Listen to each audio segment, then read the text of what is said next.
Now I'll show you how to add a free shipping. So if you want to offer free delivery on certain orders, you can specify a rate. So for example, you can specify free shipping for UK orders over 100 pounds.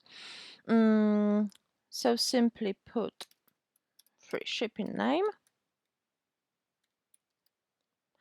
and you can leave it as a price, but you will have to add conditions.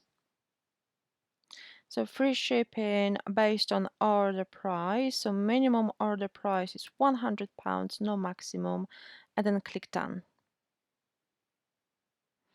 This way, anyone who orders for over £100 will receive a free delivery, and it will exclude anyone buying from Europe or rest of the world.